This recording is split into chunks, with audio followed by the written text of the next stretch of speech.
Tumayong buong tapang harapin ang buhay, akapin ang tagumpay.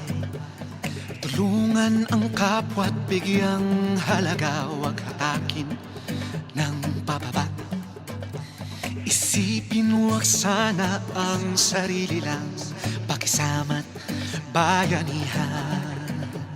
Subukan nating isulong at ligawan ang magandang bukas. Ikaw at ako magkasama tayo, salubungin ang kinabukasan.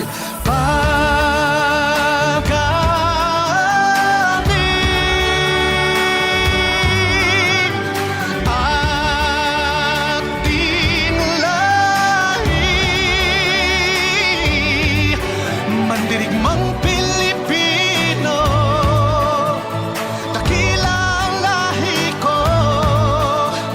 bayaning Pilipino sa makabagong panahon.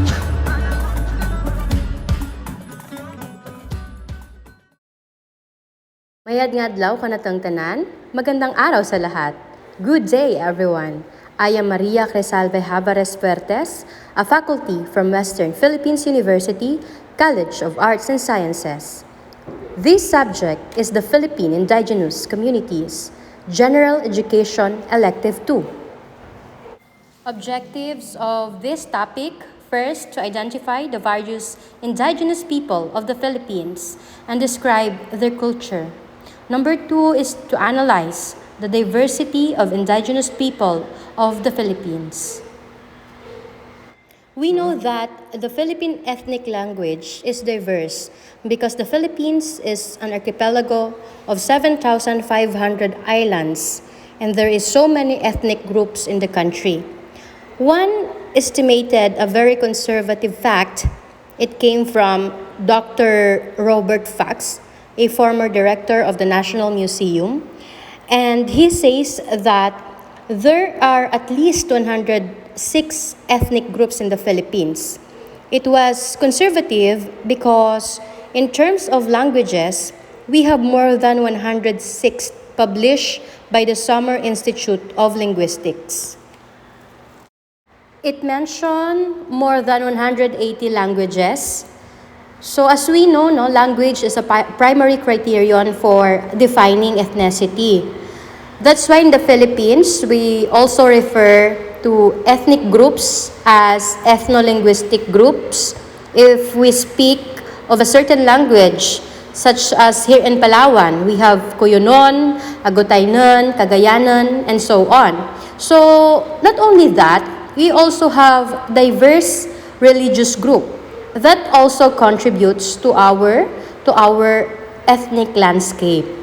Now, looking at the 2000 census of population and housing in the Philippines, it was declared that we have 8 major ethno-linguistic groups that comprise the 82% of the population in the Philippines.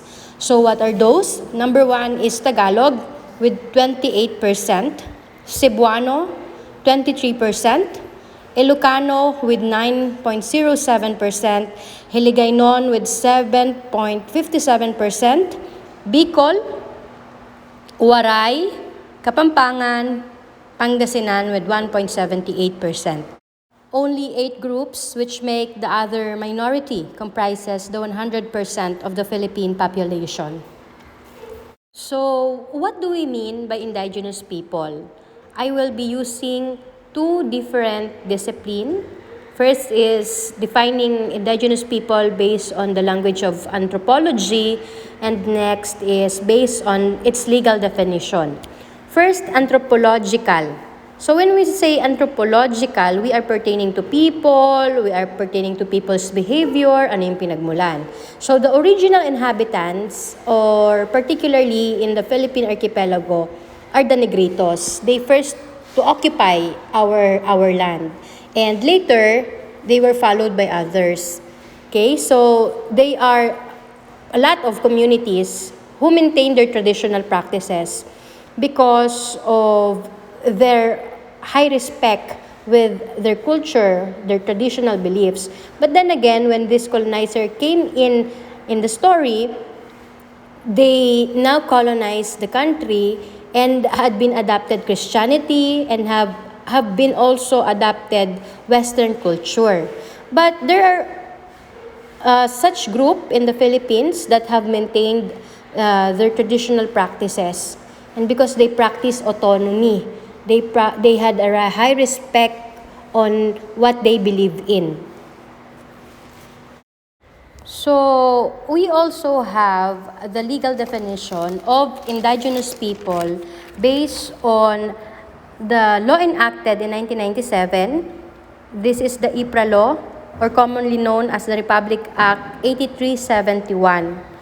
So, what does it says? A group of people who, through resistance to political, social, and cultural inroads of colonization, non-indigenous religions and cultures became historically differentiated from the majority of Filipinos. So we have 8 biggest groups. Majority of them are Roman Catholic. Some of them embrace Christianity in terms of formal affiliations. But in terms of formal practices, they had been claimed their animist or the prehistoric practices. Talking about non-indigenous religions, it takes both Christianity and Islam because both are not indigenous in the Philippines. That is why the NCIP, or the National Commission of Indigenous People, they excluded Muslim groups in the main part, as a main part of the indigenous people. But in this lecture, we will be including the Bangsamoro because we are talking about the pre-Spanish colonial practices. And upon looking, or upon the arrival of the Spanish, there were the existence of these groups of Muslims, of Bangsamoro in some part of Tawi-Tawi and in Mindanao, or the southern part, from Pampanga and in the north, that had been practicing Islam.